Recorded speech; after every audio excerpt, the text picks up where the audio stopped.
Imagine for a moment that you're standing at the pearly gates, face to face with God Himself. He's not looking at your bank statement or your stock portfolio. No, He's peering straight into your heart. What will He find there? Will it be a heart overflowing with generosity and compassion, or one weighed down by the love of money? Let's talk about wealth. My friends, it's not a sin to be rich, but it sure comes with a hefty dose of responsibility. If God has blessed you with abundance, He's not just padding your bank account for your own comfort. He's entrusting you with resources to be a living, breathing answer to someone else's prayer. Think about it. Those unused riches, they're not just sitting pretty in your account. One day, they might become evidence against you. You can't take your wealth to the grave, but your good works, those will follow you into eternity. Here's a sobering thought. If your money is serving others, it might just end up testifying against you on Judgment Day. God doesn't bless us to increase our lifestyle, but to expand our capacity for generosity. In heaven's audit, it's not about the figures in your bank account, but the condition of your heart. You might be rolling in dough here on earth, but are you spiritually bankrupt in heaven's eyes?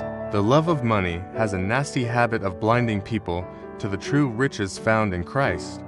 Remember what Jesus said in Mark 8:36. What does it profit a man to gain the whole world, yet forfeit his soul? Let that sink in for a moment. Real wealth isn't measured by the thickness of your wallet, but by the generosity of your heart. The rich aren't owners in God's economy. They're stewards with an eternal accountability. God isn't impressed by the size of your mansion or the brand of your car. He's moved by your willingness to give, to serve, to be His hands and feet in a world desperate for hope. A rich person who truly serves God becomes a channel of heaven on earth. They're not building earthly palaces that will crumble and decay. No, they're investing in eternal mansions, built on the foundation of faith and good works. So, what's it going to be? Will you hoard your wealth like a dragon guarding its treasure? Or will you use it to bring light into dark places? Will you cling to your riches?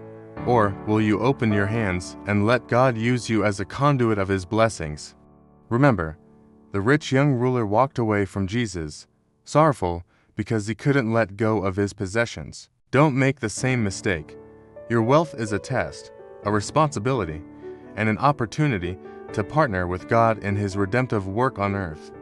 Imagine the impact you could have if you viewed your wealth through God's eyes. You could feed the hungry, clothe the naked, provide shelter for the homeless. You could fund missions, support ministries, and be part of spreading the gospel to the ends of the earth. But it's not just about grand gestures. Sometimes, it's the small acts of kindness that make the biggest difference. Paying for a stranger's groceries, helping a single mom with her rent, or sponsoring a child's education. These seemingly small acts can ripple out into eternity, touching lives in ways you may never fully comprehend this side of heaven. Consider this. Every dollar you have is a potential seed. You can plant it in the soil of self-indulgence, where it might grow into temporary pleasure. Or you can sow it in the fertile ground of God's kingdom, where it will yield a harvest of eternal significance. The choice is yours, but remember, with great blessing comes great responsibility. God has entrusted you with wealth not to make you comfortable, but to make you dangerous to the forces of darkness. You have the power to alleviate suffering, to bring hope to the hopeless, to be the answer to countless prayers. Don't let your wealth become your identity or your security. Let it be a tool in God's hands, a means to an end, not the end itself. Because at the end of your life, it won't be your bank balance that matters. It will be the lives you've touched, the hope you've spread, and the love you've shown. So, I challenge you today. Take a hard look at your wealth. Are you using it in a way that honors God and serves others? Are you living generously? Or are you holding back out of fear or greed? Are you storing up treasures on earth, where moth and rust destroy? Or are you investing in eternal treasures that will never fade? Remember, you are not the owner of your wealth, you are a steward. One day, you will give an account for how you use the resources God entrusted to you. Will you hear those beautiful words, "Well done, good and faithful servant"? Or will you stand empty-handed, realizing too late that you missed countless opportunities to make an eternal impact? The rich have a unique opportunity to be conduits of God's blessings, to bring heaven to earth in tangible ways. Don't squander that opportunity. Don't let your wealth become a barrier between you and God, or between you and those in need.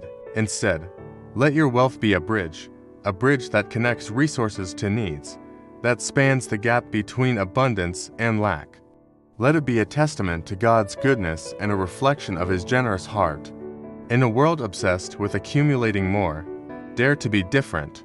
Dare to give generously, to live simply, to prioritize eternal values over temporary pleasures. Because when you do, you'll discover a richness that goes far beyond material wealth. You'll experience the joy of being part of something bigger than yourself, of partnering with God in His redemptive work. So, my friend, if God has blessed you with wealth, don't take it for granted. Don't hoard it, don't waste it, and don't let it control you. Instead, surrender it to God. Ask Him to show you how to use it for His glory and for the good of others.